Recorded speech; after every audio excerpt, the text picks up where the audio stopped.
In prison, dudes just turn themselves out. They don't have to be violated or raped by anybody because they turning themselves out. That's right. And I went to prison in the 90s. Dudes were not getting, you know what I mean? They wasn't getting their booty taken like that, you know? They were just giving it up for different reasons. Dudes were giving it up, one, because they were scared. Some dudes go to jail and they realize that it's easy to get scared of somebody from taking your butt. And so they give in and just let them have it. In other words, somebody will talk them out of their backside. That's right. A good, slick booty bandit will come find a young inmate, a fresh fish, somebody who's not on the game or who may not have lived that life and got caught up in something, and now they doing time.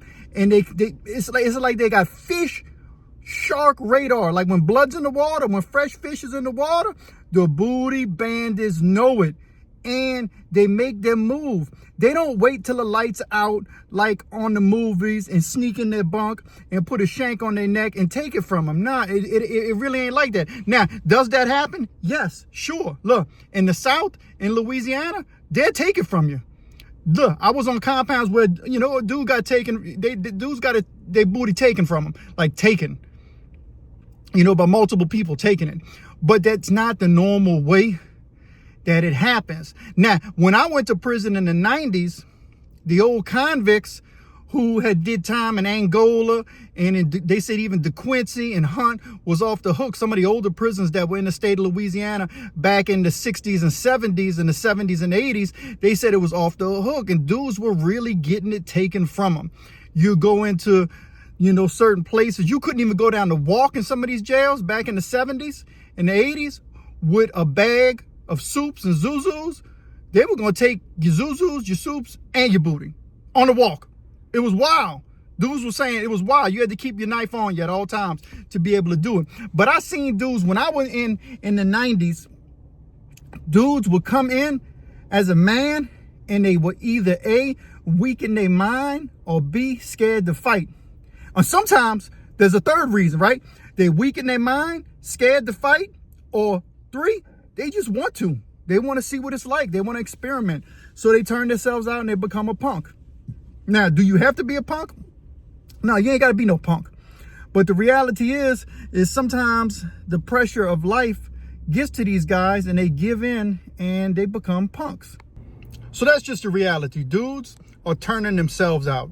That's right. When they in prison and they in jail and tie shop black or night boy shorty black from the ghetto, aka Pimp Shorty, come sit on your bunk and you don't know him and you don't say nothing about it, right? Table Leg Slim sits on your bunk and you don't know him.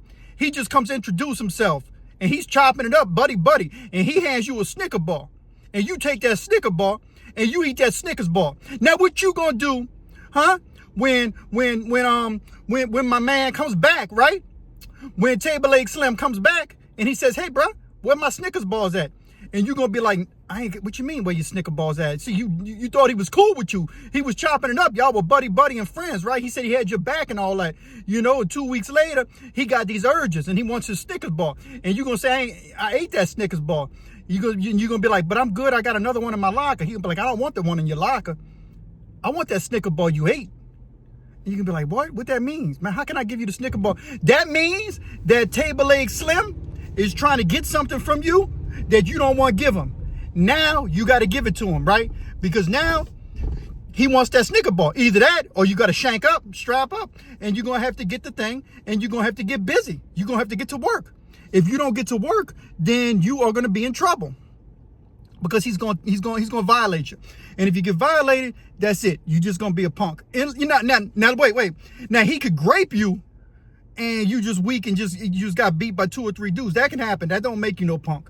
Because you were fighting, they just got, 3 or 4 dudes, you just got it.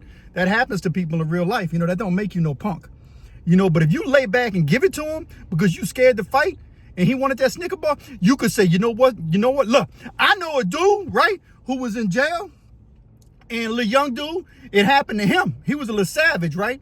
Dude tried to give him a Snicker bar, right? And Table Leg went up to him and Table Leg said, "Hey, look, bro, I want that Snicker bar back. And my man said, what you mean you want that Snicker bar back? Table A, he said, you ain't getting no Snicker bar.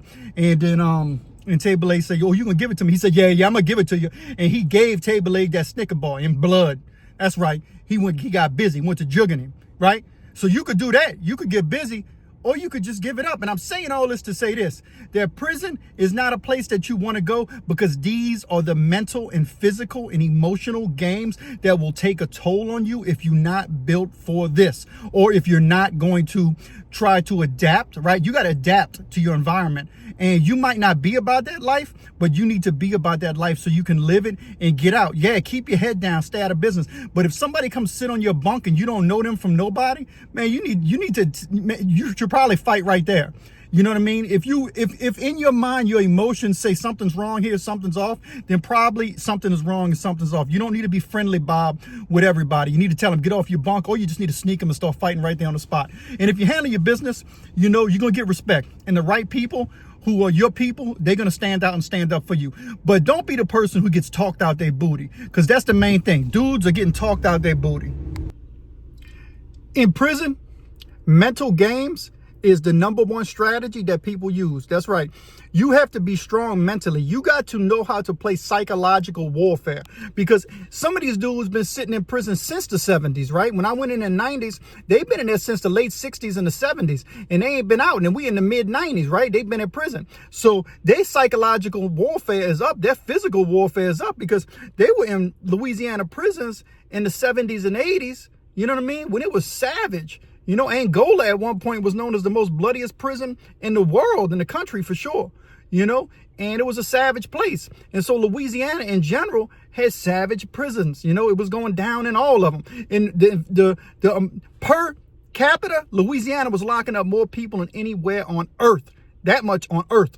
Louisiana per capita, per 100,000 people, Louisiana had the most people incarcerated. So the prisons were overfilled. They were adding double bunks and dorms that should have never had double bunks. And so the dorms were chaotic, no matter what prison you went to. Like I said, whether it was Hunt, DeQuincy, or especially Angola. And you had to handle your business. And if you didn't, then chances are you became a punk.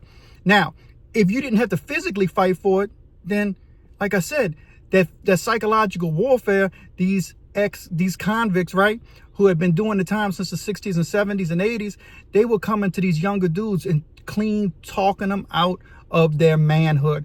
Do not let your weak mind get you talked out of your manhood. And listen, look at the people nowadays with all this political correctness. You say the wrong things, they want to correct you. They want to fact check you. Man, if you're a person who you constantly get offended by what people say because you disagree with them, because, oh, it's so offensive, man, chances are you're going to be a punk. If you woke, there's a good chance you definitely probably going to be a punk, because you probably a punk already. So that's just the reality of prison. Now, you might not like the terminology I'm using, but in prison, that's what they call boys. That's what they call turnouts. They call them punks. That's just a factual, you know, you can fact check it all you want. They call them punks. So they get called that because they're not standing up for themselves. So you don't want to be a weak-minded person, man. Strengthen your mind and strengthen it now. Don't even go to prison. If you've been to prison, you know what I'm talking about. And so what I'm saying now is I'm saying this: even though you free and you in your 30s and 40s right now, even 50s, and you struggling mentally, what are you doing to sharpen your mind? You have to stay alert. You have to stay, you know what I mean, sharp. You have to, you know, read useful literature, not useless literature. Find something to read that's going to make you a better person. And don't just listen to podcasts on prison channels that embellish the life, that brag about it. Who cares what this rapper did or that rapper did? Man, them rappers don't care about you. Who cares what they did? It don't matter, right? Don't matter. Whether they old school rappers or the new ones. I don't even know none of the new ones. I don't keep up with that trash. I don't like it. It's garbage, right? So if you're trying to keep up with them people, man, then you already setting yourself up for failure, because they ain't worrying about you. So why you worrying about them? Who cares? Most of them they making money, but they can't keep no money because they too stupid. So don't be stupid like them. And you know what? While you're at it, make sure you have mental strength so nobody talks you out, right, of your manhood or if you're out here in the free world, they talk you out of anything. See, mental focus is important. Man, look, that's all we're going to talk about today, man. Look, give me a like and subscribe to The Pen and the Shank. Go check out my other videos. Man, let's get this.